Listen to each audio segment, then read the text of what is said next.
Bo'stonliq tumani G'azalken shahrining belgilanmagan joyiga tashlab ketilgan chiqindilarni tozalash ishlari olib borilmoqda. Hurmatli fuqarolar, iltimos belgilanmagan to'g'ri kelgan joyga chiqindi tashlab ketmanglar, iltimos.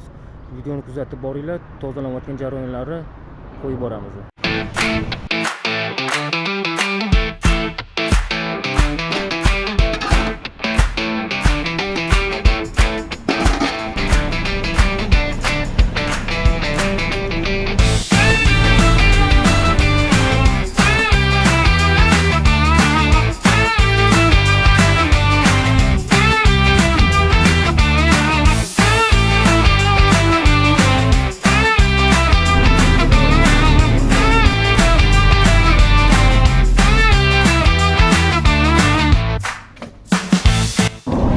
Mana holatni ko'rdinglarmi? Nol qilib chiroyli qilib tozalab qo'ydik.